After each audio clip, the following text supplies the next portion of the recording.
আসসালামু আলাইকুম এসএসসি 26 ব্যাচের শিক্ষার্থীরা, তোমরা যারা নটরডেম কলেজে ভর্তি পরীক্ষা দিতে ইচ্ছুক তোমাদের জন্য আমাদের আজকের এই ভিডিও। আমাদের এই আজকের ভিডিওর মধ্যে তোমাদের নটরডেম কলেজের গাইডলাইন একদম এ থেকে জেড আলোচনা করা হয়েছে এবং আলোচনা করেছে তোমাদের ইমন ভাইয়া, যিনি হচ্ছে এনডিসি 24 ব্যাচের শিক্ষার্থী। ঠিক আছে, সো এই আজকের এই ভিডিও দেখলে তোমার একদম নটরডেম ভর্তি পরীক্ষা নিয়ে একদম ইন ডিটেলস যা কিছু প্রয়োজন সবকিছু দিয়ে দেওয়া হয়েছে। কোনো কোচিং করা লাগবে কিনা, ভর্তি পরীক্ষার কোয়েশ্চেন কেমন, বিগত সালের কোয়েশ্চেন কেমন ছিল, কোন কোন সাবজেক্ট থেকে কোশ্চেন আসবে, ভর্তি পরীক্ষা হওয়ার পরে কি করতে হবে, এন্ড ভাইভা নিয়ে কথাবার্তা সবকিছু একদম এই একটা ভিডিওর মাধ্যমে আমরা আলোচনা করেছি। ঠিক আছে, তাহলে তোমাদের যদি আমাদের আজকের এই ভিডিওটি ভালো লেগে থাকে তোমরা অবশ্যই সাবস্ক্রাইব করে দিবা, আর এনি কাইন্ড অফ যদি কোয়েশ্চেন থাকে অবশ্যই কমেন্টে জানাবা, আমরা ইনশাআল্লাহ তার অ্যান্সার দিয়ে দিব। তাহলে চলো আমরা শুরু করছি আমাদের আজকের ভিডিও।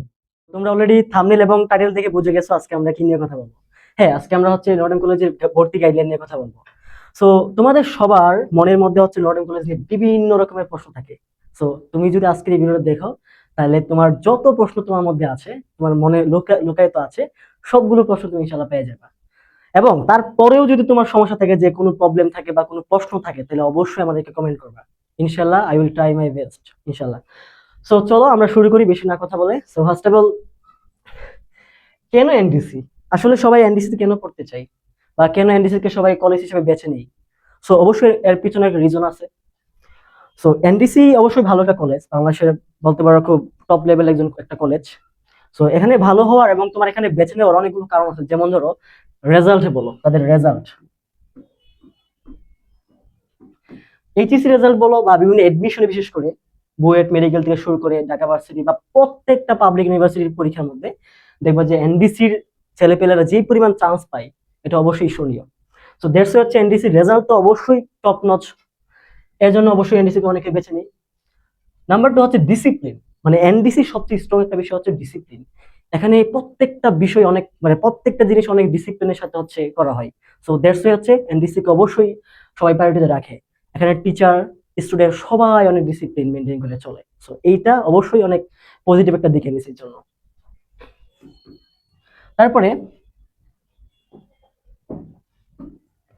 আরেকটা বিষয় হচ্ছে কলেজ হচ্ছে কুইজ পরীক্ষা হয়, সপ্তাহে 2টা কুইজ পরীক্ষা হয়, কুইজ। তো এই কুইজটা যেটা করে যে আমাদের অনেক হেল্প করে। এখানে প্রশ্নটা অনেক কম টাইম থাকে, 30 মিনিট টাইম থাকে, এখানে আমাদের আনসার করতে হয়। তো এইখানে যে একটা কম্পিটিটিভ যে একটা এনভায়রনমেন্ট তৈরি করা হয় এই কুইজের মাধ্যমে, এটা অবশ্যই আমাদের নেক্সট ডে বিশেষ করে অ্যাডমিশনে অনেক ভালোভাবে হেল্প করে। তো এই কুইজের এবং হচ্ছে আরেকটা বিষয় হচ্ছে এখানে র্যাঙ্কিং সিস্টেম আছে। র্যাঙ্কিং সিস্টেম, এই কুইজের মার্কটা অবশ্যই র্যাঙ্কিং এ কাজে লাগে। সো র্যাঙ্কটা আসলে করা হয় কিভাবে? কুইজের মার্ক এবং হচ্ছে আমরা সেন্টার 1 সেন্টার 2 এগুলো দেই, তারপরে হচ্ছে ফার্স্ট ইয়ার পরে একটা মানে র্যাঙ্ক আসে, মানে সেন্টার 1 এর পরে, এন্ড সেকেন্ড ইয়ারে তোমার সেন্টার 2 দেওয়ার পরে আবার একটা র্যাঙ্ক আসে। সো এখানে কুইজের 40% মার্ক হচ্ছে এখানে ইনক্লুড করা হয়।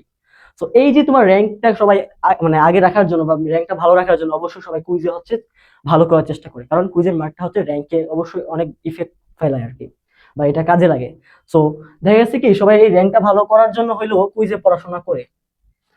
কুইজে পড়াশোনা করলে তার র্যাঙ্কটা ভালো আসবে। আর এখানে বিশ্বাস করা হয় যে এমডিসিতে ভালো র্যাঙ্ক থাকলে সে একটা ভালো একটা জায়গায় যেতে পারবে, বা ভালো একটা ভার্সিটিতে বা ভালো একটা জায়গায় চান্স পাই। এটা একটা বিষয় আর কি।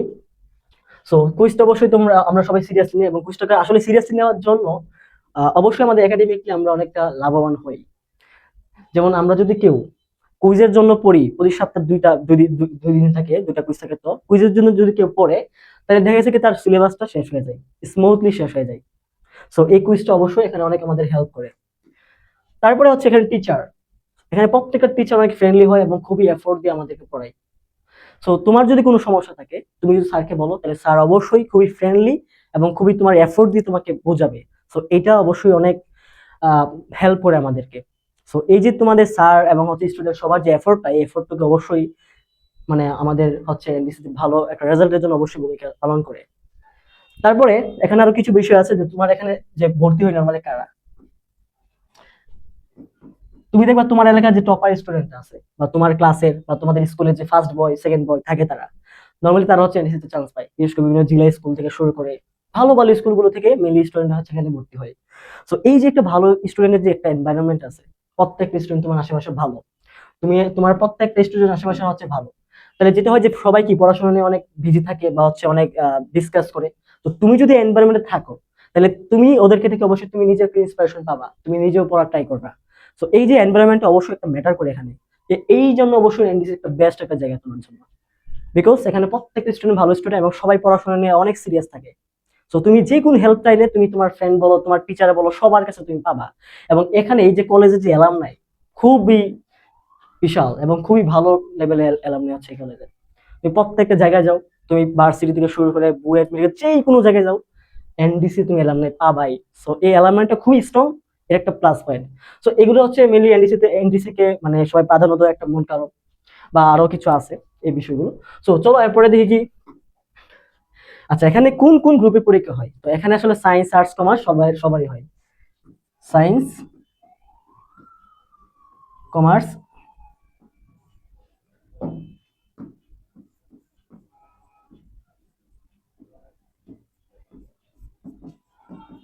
তো এখানে প্রত্যেকটা গ্রুপের হচ্ছে পরীক্ষা হয়। এখানে সায়েন্সের সিট কত বলতে পারবে আসন? তো সায়েন্সের আসন সংখ্যা হচ্ছে 1810টা, এটা হচ্ছে বাংলা ভার্সনে। এন্ড ইংলিশ ভার্সনে হচ্ছে প্রায় 320টা থাকে, 320টার সিট হচ্ছে ইংলিশ ভার্সনে। তো কমার্সের সিট সংখ্যা হচ্ছে তোমার 750টি, এন্ড আর্টসে হচ্ছে এবার প্রায় 410টি। এই যে তোমার আসন সংখ্যা। তাহলে সায়েন্স, আর্টস, কমার্স প্রত্যেকটা গ্রুপের জন্য হচ্ছে এখানে তোমার সিট বরাদ্দ থাকে। সায়েন্সে একটু বেশি, বাংলা ভার্সনে 1810 জন, ইংলিশ ভার্সন হচ্ছে তোমার 320 জন, এন্ড কমার্সে 750 জন, এন্ড হচ্ছে তোমার আর্টসে হচ্ছে 410 জন। এগুলো হচ্ছে এনডিসি সিট সংখ্যা। তারপরে আবেদন যোগ্যতা এবং ভর্তি প্রক্রিয়া। আচ্ছা, ভর্তি প্রক্রিয়া তুমি বাংলাদেশের অন্যান্য যে কলেজগুলো আছে, বাংলাদেশের 3টা college, Notre Dame college, Holy Cross and Saint Joseph, এগুলো হচ্ছে তোমার এডমিশন পরীক্ষা নেওয়ার পরে তোমাকে হচ্ছে ভর্তি করাবে। কিন্তু বাকি যে কলেজগুলো, এগুলো কেমনে ভর্তি করায়? নর্মালি তোমার এসএসসি পরীক্ষার যে মার্ক, সেই মার্কের উপর ডিপেন্ড করা হচ্ছে অন্যান্য কলেজগুলো ভর্তি হয়। কিন্তু এনডিসি যে ভর্তি প্রক্রিয়াটা কিন্তু ভিন্ন রকম। ফার্স্ট অফ অল তোমাকে কি করতে হবে? তোমার একটা রিকোয়ারমেন্ট থাকবে, এই রিকোয়ারমেন্টটা ফিল আপ করতে হবে। যেমন যোগ্যতা কি হইতে পারে? যেমন সায়েন্সের জন্য বিগত বছরে যেই রিকোয়ারমেন্ট ছিল, সায়েন্সের তোমার জিপি 5 তোমার লাগবে, জিপিএ 5। তারপরে হচ্ছে কমার্সের জন্য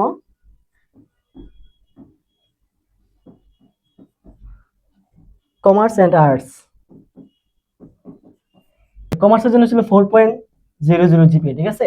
এন্ড আর্টস এর জন্য ছিল হচ্ছে 3.3 ছিল 3.00। এবং কেউ যদি তোমার এখানে গ্রুপ শিফট করতে চায়, যে হ্যাঁ আমি সায়েন্স থেকে কমার্সে যাবো বা আর্টসে যাবো, তাদেরও সুযোগ থাকে। তো সায়েন্স থেকে কমার্সে, আর্টস কমার্সে যাওয়ার অনেকগুলো সুযোগ থাকে। যারা হচ্ছে আর সায়েন্স থেকে আর্টসে যাবে বা কমার্সে যাবে, তাদের হচ্ছে জিপিএ 4.25 থাকতে হবে সায়েন্সে। সো এবং হচ্ছে অনেকে কমার্স থেকে তোমার আর্টসে যেতে পারবে, সেখানে তোমার জিপিএ সম্ভবত লাগে 3.50। সো এই সুযোগটা তোমার থাকে। সো প্রথমত কি তোমার সিলেক্ট মানে আবেদন যোগ্যতা তোমার যদি পূর্ণ হয়, রিকোয়ারমেন্ট তোমার পূর্ণ হয়, দেন তুমি অ্যাপ্লাই করতে পারবে। যেমন সায়েন্সের জন্য জিপিএ 5 তোমার পাওয়া লাগবে, দেন তুমি অ্যাপ্লাই করতে হবে। অ্যাপ্লাই করার পরে তুমি এখানে এক্সাম দিতে হবে, তোমার এক্সাম এক্সাম দিতে হবে। এক্সাম দেওয়ার পরে তুমি চান্স পাও। প্রতি বছর যেটা হয় যে ভাইবা হয়, তারপরে ভাইবা, বা খুব কমই আছে যে ভাইবা হয় না, মানে 1-2 বার ভাইবা হয় নাই, বাট ম্যাক্সিমাম ভাইবা কিন্তু হয়। সো তোমাকে ভাইবা দিতে হবে। ভাইবা চান্স পাওয়ার পরে তুমি চূড়ান্তভাবে হচ্ছে সিলেক্ট হবে। সিলেক্ট হওয়ার পরে দেন তুমি ভর্তি হতে পারবা। সো এটা হচ্ছে ভর্তি প্রসেস। সো তারপরে কোয়েশ্চেন প্যাটার্ন কেমন হয়? সো এইটা সবচেয়ে বেশি প্রশ্ন করা হয় যে ভাইয়া আসলে নর্ডার্ন কলেজের যে কোয়েশ্চেন প্যাটার্নটা আসলে কেমন হয়, তাই না? সো এটা সবচেয়ে বেশি প্রশ্ন আমরা পাই। সো এখানে প্যাটার্নটা যদি বলতে যে আসলে কেমন হয়, এটা আমি এক্স্যাক্টলি বলতে পারবো না, বিকজ প্রত্যেক বছর কিন্তু প্যাটার্নটা কিছু না কিছু চেঞ্জ করে। যেমন অনেক সময় তোমার এমসিকিউতে হয়, অনেক সময় তোমার শর্ট কুয়েশন হয়, তারপর অনেক সময় তোমার রিটেন টাইপের হয়, আবার অনেক সময় মিক্স করে দেয়। সো অনেকভাবে কিন্তু তোমার হইতে পারে প্রশ্নগুলো। সো কোন সময় কোন বছরে কিভাবে হবে, এটা কিন্তু আমরা কি বলতে পারবো না। সো প্রশ্ন প্যাটার্নটা অনেকভাবে হইতে পারে। ইভেন অনেক সময় এমন থাকে যে তোমার গ্যাপ ফিলিং থাকে, যে হ্যাঁ শর্ট কোয়েশন থাকে আবার গ্যাপ ফিলিং থাকে, মিলিয়ে দেয়। যেমন গত বছর এরকম হয়েছিল। তারপরে চলো যে কি কি আসে, তোমার কি কি পড়তে হবে।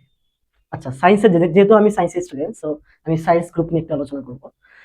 তো সায়েন্সে আসলে পরীক্ষা হয় কি বিষয়ে? সো তোমার যেই সার্কুলার আছে, ভর্তি সার্কুলার, ওইখানে কিন্তু তোমার বলে দেওয়া থাকবে যে কোন কোন সাবজেক্টের উপর তোমার এক্সাম হবে। যেমন আমাদের সময় বা এর পরের বছর বলো, এখানে তোমার mainly physics, chemistry, higher math, biology and English and Bangla.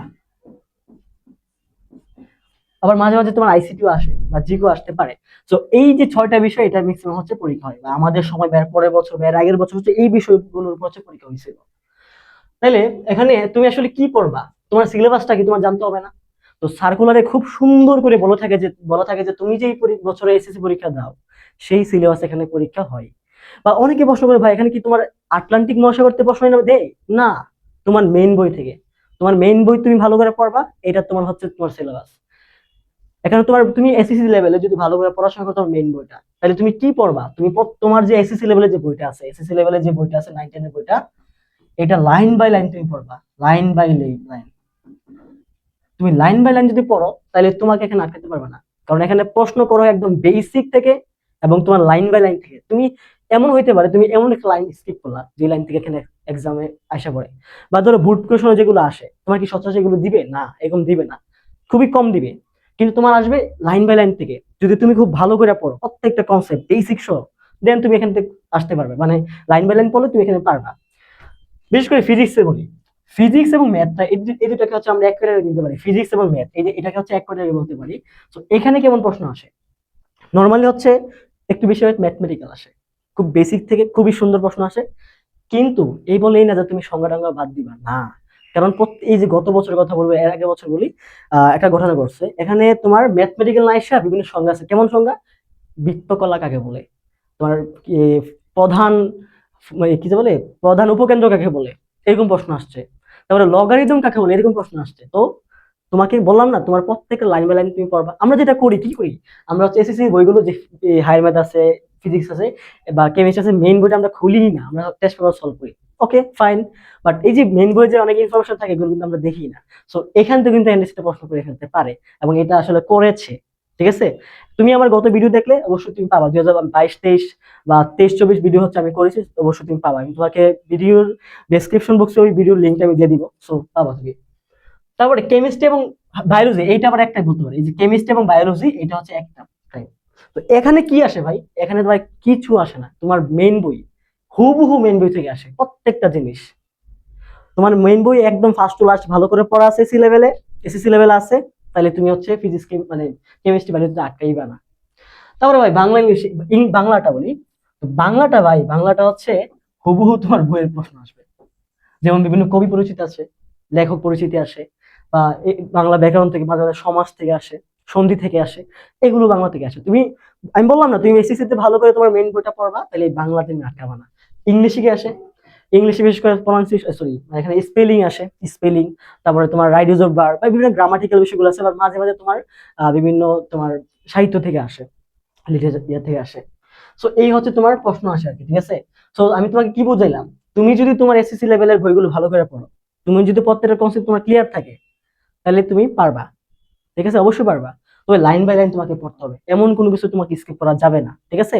ধরো তুমি, হ্যাঁ আমি ম্যাথ ভালো পারি, যেহেতু এনএসসি ম্যাথ প্রশ্ন করবে না, এমন না, কারণ আমি বলতে পারি না আসলে কি প্রশ্ন আসবে, আমি এটা কেউ বলতে পারবো না। সো এক এক বছর যেহেতু এক এক রকম আসে, তোমাকে কেমন প্রিপারেশন নিতে হবে, তোমাকে সবভাবে নিতে হবে। ধরো আমি তোমাকে বলি একটা কথা বলি, অনেক সময় তোমার এটা আসে ফ্রি হ্যান্ড রাইটিং, এটা তুমি অবশ্যই দিয়ে দিবা, ফ্রি হ্যান্ড রাইটিং।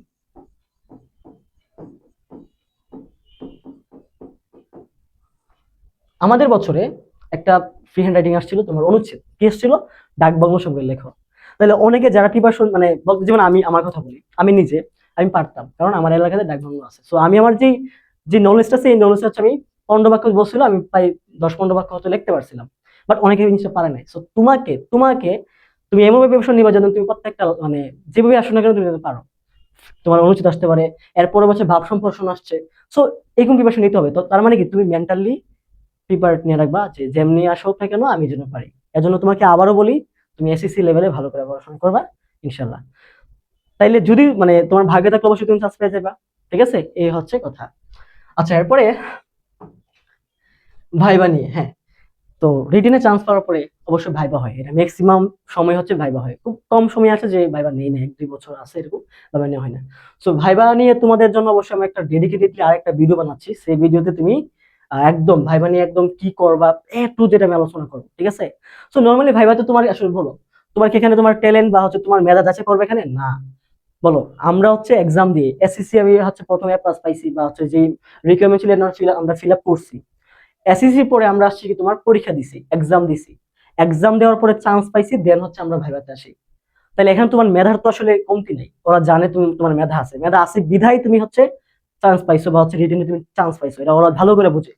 সো ভাইভাতে তোমার আসলে এখানে মেধা যাচাই করবে না, এখানে যাচাই করবে তুমি ব্যক্তি হিসেবে তুমি কেমন, বা তুমি তুমি আসলে তোমার পার্সোনালিটি কেমন, ঠিক আছে? এগুলো হচ্ছে তোমার এখানে যাচাই করা হবে। তুমি আসলে ভদ্র কিনা, নম্র কিনা, তোমার চুলের স্টাইল দেখবে, তোমার পোশাক আশাক, তোমার কথাবার্তা স্টাইল, এভরিথিং এখানে দেখবে। সো এখানে তোমার কোনো মেধা যাচাই করবে না।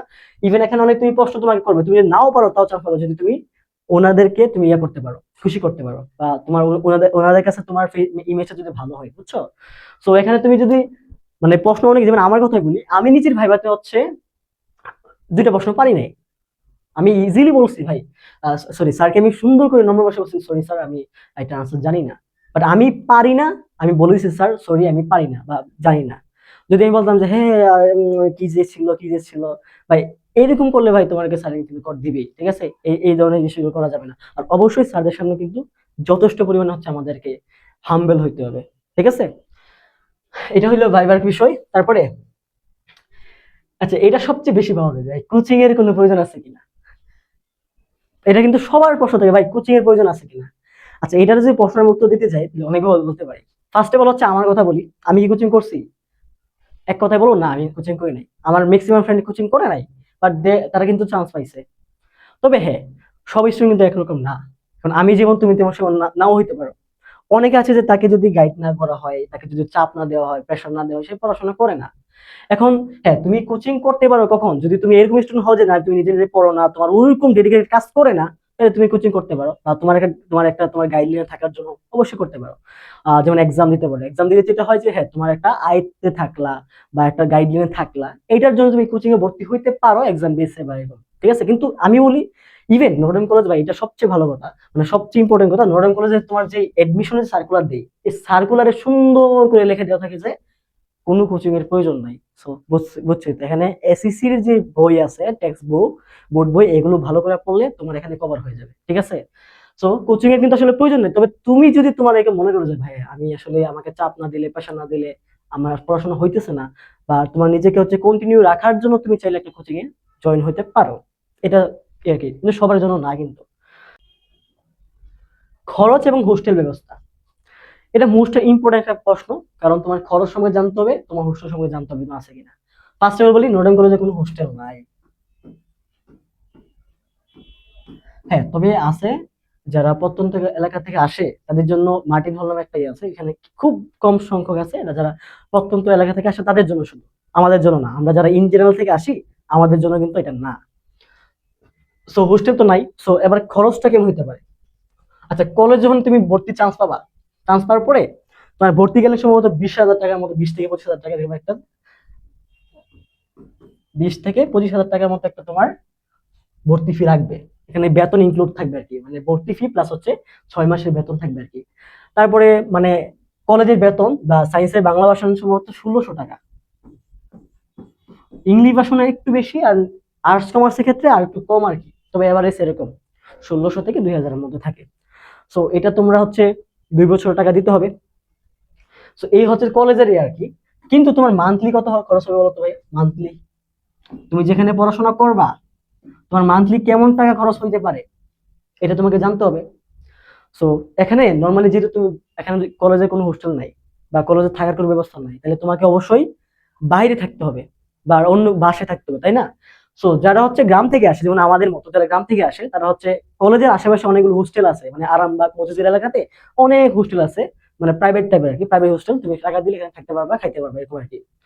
সো হোস্টেলগুলোর অনেক চার্জ থাকে আসলে, বিভিন্ন হোস্টেলের সার্ভিস যেমন তাদের কোয়ালিটির উপর ডিপেন্ড করে তাদের টাকার পরিমাণটা কম বেশি হয় আর কি।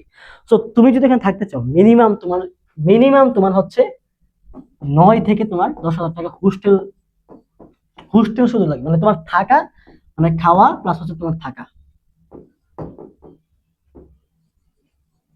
এই দুইটা শুধু তোমার 9 থেকে 10,000 টাকা মিনিমাম। আরো বেশি আছে, তোমার যদি আর একটু ভালো কোয়ালিটির হোস্টেল চাও তাহলে আরো একটু বেশি আছে, 12, 13, 14, 15, 20 আছে, বুঝছো? মিনিমাম তোমার এটা লাগবেই। এবার কথা হলো ভাই, তোমার কি হাত খরচ লাগবে না? বা কলেজে পড়বা, তোমার অনেক কিছু খাতা লাগবে, কলম লাগবে, বা অনেক কিছু লাগতে পারে। সো এখানে দেখা যাচ্ছে তোমার এক একজনের তোমার খরচের মাত্রা এক এক রকম, যেমন আমার যেমন, তোমার আরো কম হইতে পারে, বেশি হইতে পারে। সো এটা ডিপেন্ড করে তোমাদের উপর। তারপরেও তো মানুষের 3,000 টাকার মতো লাগে। অর্থাৎ যদি তুমি নটন কলেজে পড়তে চাও, মান্থলি তোমার হতে 13 থেকে 14 হাজার টাকা লাগতেছেই। তাহলে তোমাকে বুঝতে হবে তোমার ফ্যামিলিকে এটা প্রোভাইড করতে পারবে কিনা তোমার।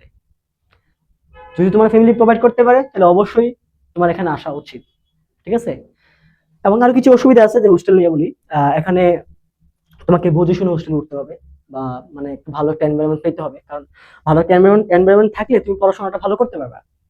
এবং তুমি এমন হোস্টেলে উঠবা যেখানে তোমার সবাই নর্ডান কলেজে থাকে, এরকম হোস্টেল তোমাকে উঠতে হবে, তাহলে তোমার জন্য ভালো হবে, ঠিক আছে?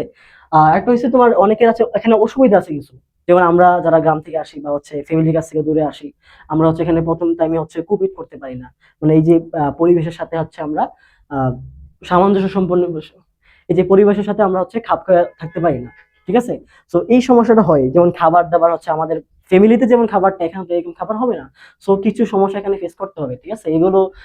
এগুলো মাথায় রেখে তোমাকে এখানে আসা উচিত, ঠিক আছে? এগুলো অবশ্যই তোমাদের মাথায় রেখে এখানে আসা উচিত। তারপরেও অবশ্যই তোমাদের যদি এখানে তুমি চান্স পাও, পড়াশোনা করতে পারো, অবশ্যই তোমার জন্য ভালো। এটাই। তারপরে ভাই, এই তো শেষ হয়ে গেল। তারপর তোমাদের যত প্রশ্ন থাকবে প্রত্যেকে আমাদের কমেন্টে অবশ্যই কমেন্ট করবা, ইনশাল্লাহ I will try my best to answer you, okay? So thanks everyone for watching my video, good by.